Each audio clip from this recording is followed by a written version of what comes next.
As for the candidate at the top of the Republican ticket, Donald Trump is off the campaign trail, I should note, until Friday, when he is set to stump in deep red Montana. With me tonight at the table, CNN political commentator S.E. Cupp, former New York City Mayor Bill de Blasio, and Democratic strategist Keith Boykin. It's great to have you all here. And Mayor, just watching this rally in Detroit that just wrapped up a few moments ago, the Harris campaign says that was the biggest event that she's had. They are saying there's 15,000 people there. I mean, the level of energy that we're seeing between last night and tonight, something that your party has not been very familiar with on the campaign trail, the presidential campaign trail, at least I should note. We have missed it for a while. That's the truth. What Kamala Harris is doing is amazing. It is a testament to her charisma, but it's also a testament to the team she's put together, including Tim Walz.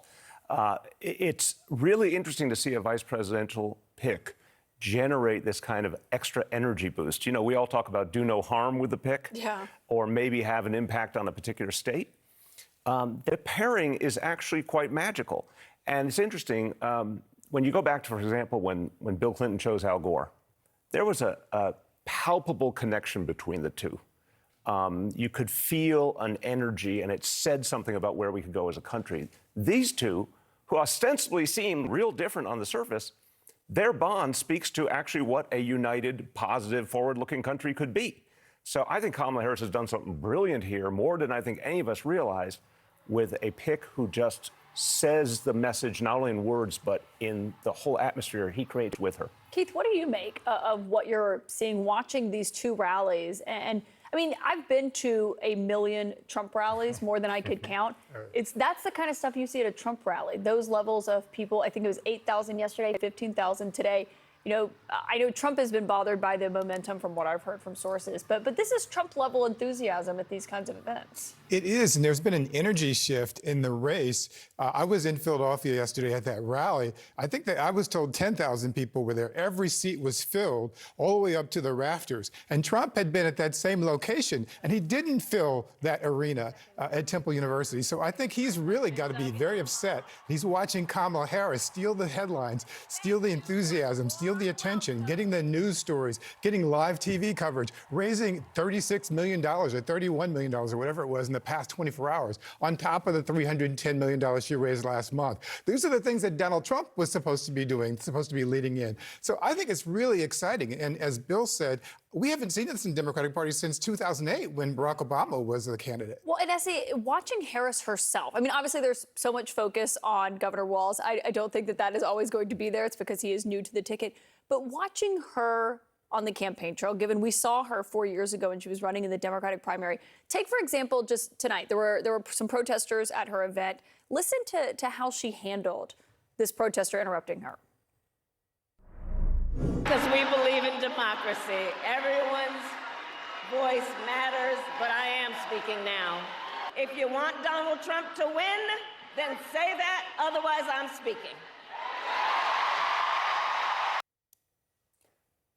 That's a boss. And listen, I think she has come into her element, and I know that watching her in 2020 try to maneuver through a Democratic primary, I don't think she was that comfortable and obviously didn't do that well. I think she is where she wanted to be and shines now that that's all kind of behind her.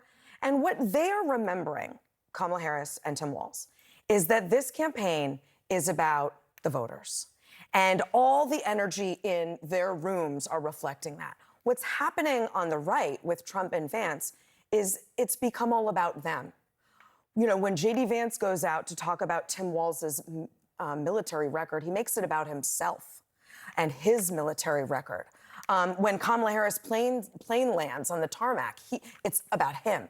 He wants to go. It's his plane. They've forgotten the voters in this because they're so thrown off with the new ticket. They don't know how to match the energy. They don't know how to attack them. So they've turned inward. It's become about petty grievances and retribution for themselves. And it's crazy because Walz was chosen to do what Vance was chosen to do. Speak to these Midwestern, rural, blue-collar, Rust Belt state voters about the things that Democrats have forgotten about them. And Tim Walz, I think, is doing a much better job of that so far, speaking to those voters.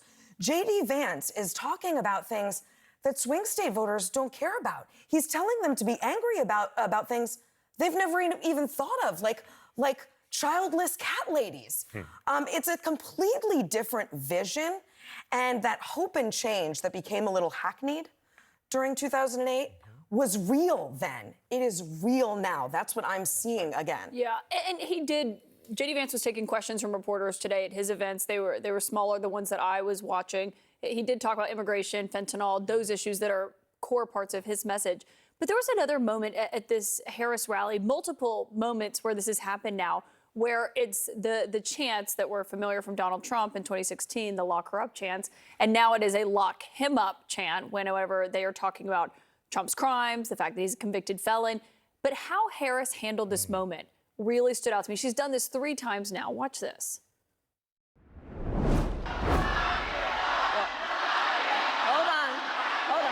Hold on.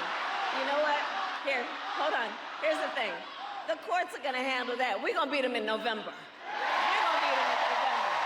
Hold on. You know what? The courts are going to handle that part of it. What we're going to do is beat them in November. Hold on. This campaign, our campaign, is not just a fight against Donald Trump. Our campaign, this campaign, is a fight for the future. Is that how she should be handling that? Do you think that's the right move? I'll tell you, there's a couple of reasons why it is. First of all, it is presidential. It is leaderly. She is showing a sane head, someone who is not trying to get that kind of vengeful, negative approach into the discussion. She's actually trying to bring it back to the people, bring it back to the future. It's obviously a clear contrast to the kind of extremism and pettiness of Trump. The message is coming through, however. Convicted felon.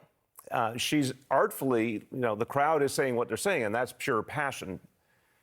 But she's allowing that message through, but also reminding people we are a party that believes in due process, believes in the rule of law. I think she's handling that perfectly. But now what's really interesting is the convicted felon piece comes back on the table more strongly than ever because of her background as a prosecutor, because she's so measured, and neither Trump nor Vance can meet that tonality. And so it's actually bringing up something that a lot of moderate voters, we saw this over and over in the polling, even Republican moderate voters, said, this guy gets convicted, we're going to think twice. This piece is now going to become more and more central to how people make their decision. How does that appeal to voters who are in Michigan and in Wisconsin listening to these messages?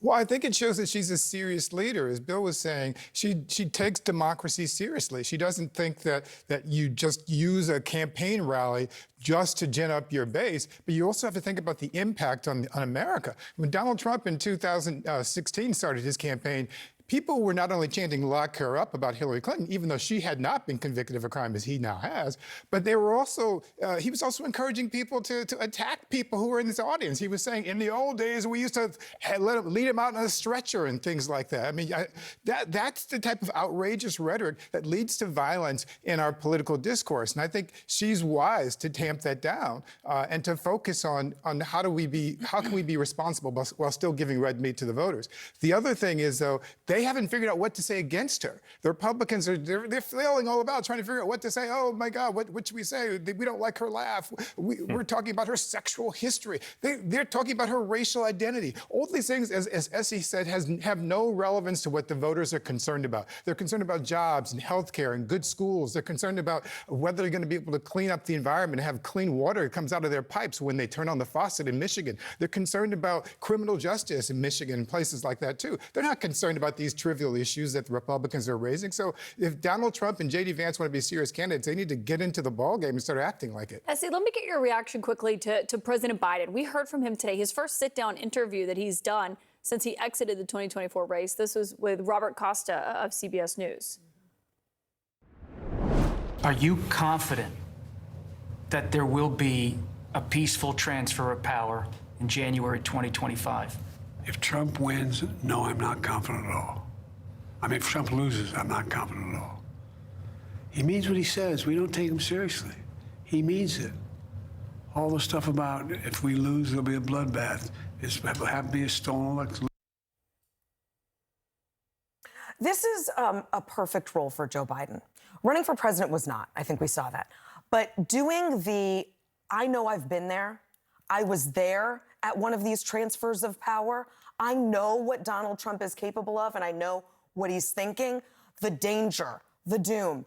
This is exactly what he should be talking about, and let Kamala Harris and Tim Walz be happy warriors and hopeful, forward-looking, future talking. It's a perfect role for him, and I think one in these, very sort of prepared, small interview environments that he can pull off pretty well. He speaks from experience about how close we were to democracy breaking in 2020. It's the perfect role for him. Yeah, and you brought up J.D. Vance and the military records. We're going to talk about that also because that's a big thing that's happening today with Tim Walz and J.D. Vance.